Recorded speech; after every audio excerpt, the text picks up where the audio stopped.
nouvelle édition sur votre Web TV. Mesdames et messieurs, bonsoir. Tout de suite les titres de ce 19h. Plusieurs étudiants maltraités, le président de la Fédération nationale des étudiants du Bénin, Alimi Gounou, arrêté. C'est le bilan du mouvement de protestation de 96 heures entamé par les étudiants d'Abomey-Calavi ce vendredi 2 mars 2018. Les détails dans un instant. Les membres de l'association des créateurs de mots du Bénin se sont réunis pour élaborer le plan stratégique quinquennal de leur association au cours d'un atelier à l'hôtel Belle Azur de Grand Popo. Les détails dans un instant. Dans cette édition, vous suivrez également les explications du professeur Roger Bayonvi sur les gardiens du temple qui se prononcent sur l'actualité brûlante de la société aujourd'hui. À nouveau, bonsoir. La plupart des syndicats de la justice se sont réunis en Assemblée générale ce 2 mars 2018. Le renouvellement des instances dirigeantes chez certains, la conduite à adopter face à l'exécutif et surtout quelle réponse au gouvernement qui a décidé de procéder à des défalcations de salaire sur cause de grève chez d'autres ont fait l'objet de débats. Nous reviendrons sur cette actualité dans nos prochaines éditions pour vous livrer les décisions issues de cette assise à huis clos. Plusieurs étudiants maltraités, le président de la Fédération nationale des étudiants du Bénin, Alimi Gounou, arrêté. C'est le bilan du mouvement de protestation de 96 heures entamé par les étudiants d'Abomey-Calavi ce 2 mars. Les forces de l'ordre dépêchées sur les lieux pour ramener le calme ont dû prendre la clé des champs face à la violence des manifestants. Quelques étudiants se prononcent. Depuis 2 à 3 semaines déjà, les étudiants sont allés en grève pour réclamer l'abrogation du décret qui stipule l'octroi, les nouveaux critères d'octroi des allocations universitaires. Nous avons lancé notre motion de grève déjà pour 112 heures, mais après 3 semaines, on a décidé de corser notre mouvement de grève à 96 heures. Donc normalement, il ne devait pas avoir d'activité pédagogique à l'université d'Abomey-Calavi.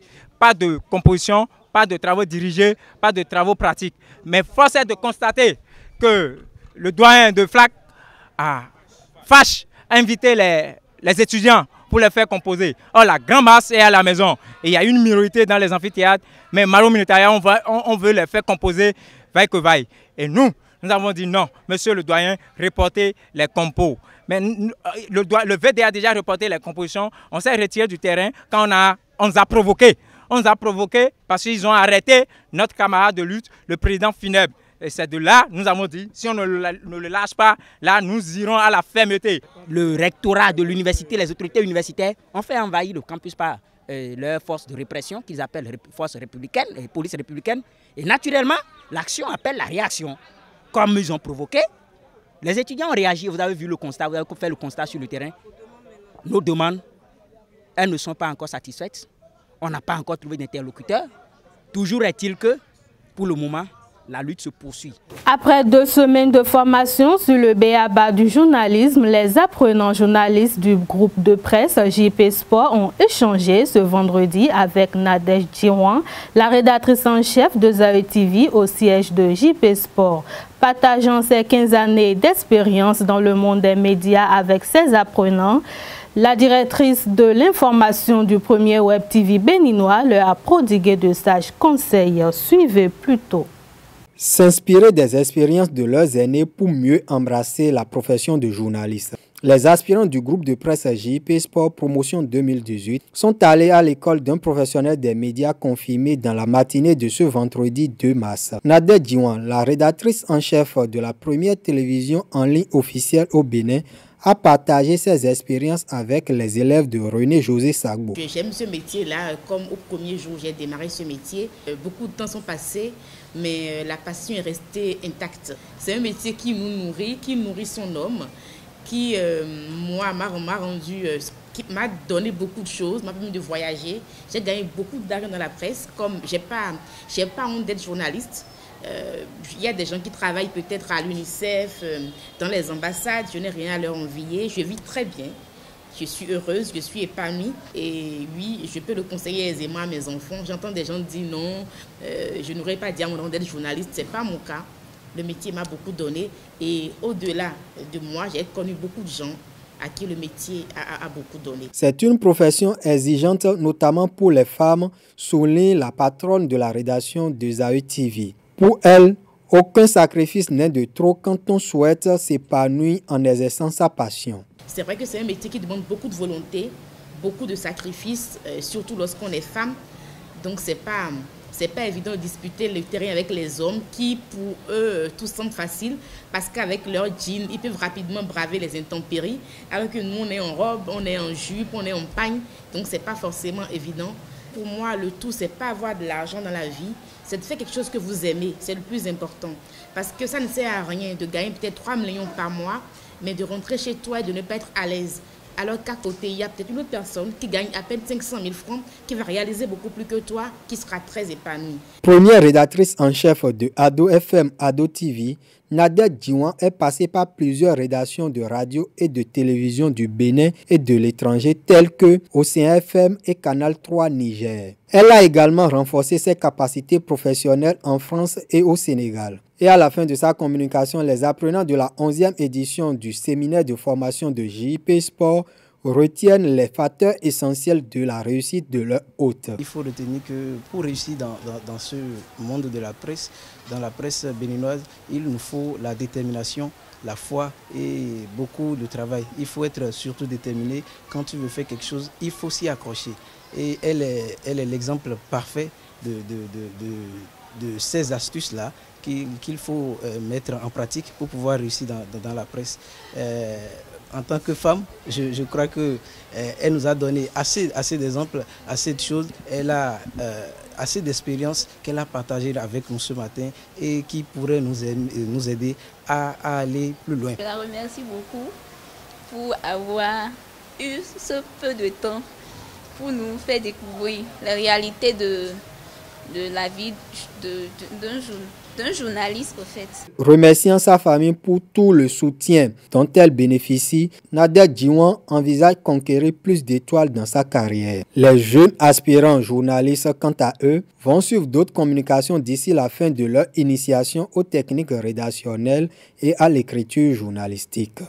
Réunis en atelier à l'hôtel Belle Azur de Grand Popo, les membres de l'association des créateurs de mots du Bénin ont élaboré le plan stratégique quinquennal de leur association. 4 points pouvant permettre le développement et l'industrialisation du secteur ont été retenus dans ce guide retour sur cet événement. Regroupés au sein de l'association des créateurs de modes du Bénin AMC, les stylistes couturiers, accessoiristes et mannequins béninois se sont donné rendez-vous à l'hôtel Belle Azur de Grand Popo les samedis 25 et dimanche 26 février pour un atelier de validation de leur plan stratégique quinquennal 2018-2023. Dénommé Bénin Mode Révélé, ce plan se décline en 4 points. Et pour ce plan, nous avons décidé d'assainir d'abord le secteur, d'améliorer les qualités de travail, capacité professionnelle des membres de l'association et également d'améliorer les conditions de vie et de travail des créateurs de mode du Bénin et de faire connaître davantage les créateurs de mode du Bénin par plusieurs canaux, c'est ça. Déjà, nous avons des plans de création de mutuelles, nous avons des créations d'écoles professionnelles et des centres de formation. Nous avons également des programmes de modernisation du secteur et de l'industrialisation du secteur de la mode. Et également, nous avons bel et bien envie, bien sûr, à un moment donné, passer à la certification des membres de l'association afin de leur donner un cachet qui démontre la qualité de leur travail, afin de donner davantage confiance aux consommateurs, que ce soit intérieur, international et surtout le... Au terme de 2 jours de communication et de travaux en atelier, ils ont pris des résolutions pour le développement de leur secteur d'activité. Oui, bien sûr, il y aura plus de visibilité et puis l'association permettra de connaître, de faire parler de la mode au Bénin et donner l'opportunité à des créateurs qui ne sont pas connus de faire parler d'eux, de se faire connaître et surtout à l'association de parler de la mode au Bénin parce que la mode, elle existe au Bénin mais elle n'est pas très connue. Donc on va travailler, l'association va travailler aussi dans ce sens-là. Et également améliorer les conditions de travail des stylistes aux créateurs de mode au Bénin. L'association des créateurs de mode du Bénin compte sur l'appui des partenaires pour assurer de lendemains meilleurs à leur métier. L'Union des jeunes et femmes pour le développement du Bénin a convié ses membres à une séance de mobilisation et de formation le mercredi 28 février 2018 à Akogbato. Plusieurs sujets dont l'actualité et l'éminence du microcrédit aux plus pauvres ont été abordés. Suivez le compte rendu. L'Union des jeunes et femmes pour le développement du Bénin UJEF a tenu le mercredi 28 février 2018 à Akogbato une séance de mobilisation suivie d'une formation à l'endroit de ses membres. L'annonce du redémarrage du projet de microcrédit aux plus pauvres et ses nouvelles dispositions ont été communiquées à l'assistance.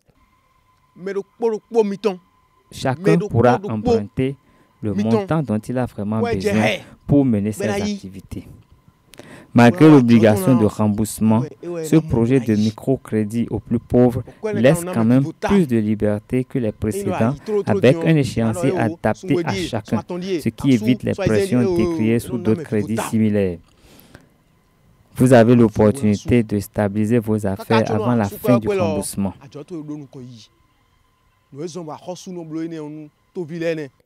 L'UJEF Bénin accompagne ses membres de diverses manières. Un programme de formation dans plusieurs rubriques est rendu public. Votre richesse provient de ce que vous avez produit vous-même et non de l'achat-vente. Le premier module vient de passer. Faites l'effort de suivre les autres rubriques de formation.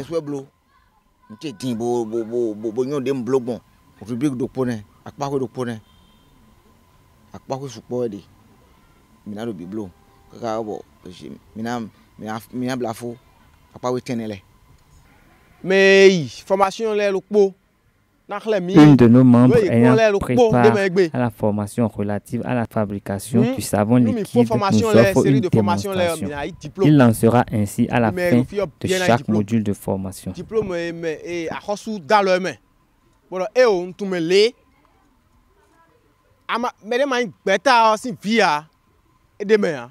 Une démonstration du processus de préparation du savon liquide a mis un thème à cette rencontre. Ils étaient au front, les gardiens du temple. Ils ont assuré la veille citoyenne sous plusieurs régimes. Mais aujourd'hui, on ne les entend plus se prononcer sur l'actualité brûlante de la société. Pourquoi ont-ils gardé le silence? Suivez les explications du professeur Roger Bayonvi, ancien président de Transparency International Bénin. Votre question me donne l'occasion de répondre à une autre question que vous n'avez pas posée, mais qui est en filigrane, je crois, et que d'autres ne posent pas, que d'autres nous jettent à la figure comme on reproche.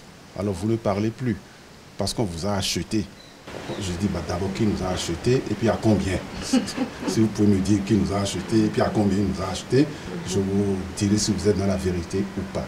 En parlant de moi personnellement, encore que le moi, d'après Pascal, est haïssable, donc il ne faut pas trop parler de soi. Je vous dirais que j'applique, si vous voulez, la devise des ambassadeurs, la devise des diplomates. Surgir, agir, partir. Au Bénin, nous oublions souvent le partir.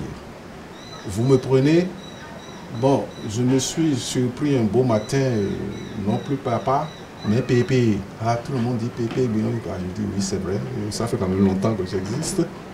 Vous prenez le président Alcrer. Bon, c'est mon jeune frère, mais de quelques années. Vous prenez mon ami président du FONAC.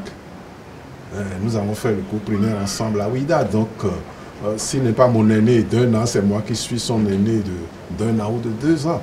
Il faut savoir partir. Il faut savoir laisser la place à la génération montante. Lui dire, si tu veux des conseils, nous sommes à ta disposition. Et même, alors, tu ne nous as pas demandé conseil, mais nous nous permettons de te dire que nous sommes déjà passés par là. Quand on passe par là, voilà où on aboutit. Il vaut mieux que tu prennes l'autre chemin, etc. Je crois qu'il faut savoir partir, il faut savoir se retirer. Et je lis beaucoup l'Évangile.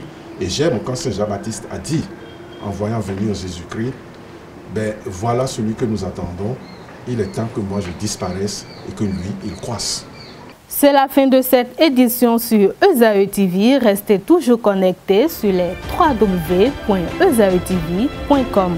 Bon vendredi à toute la communauté musulmane. Bonsoir.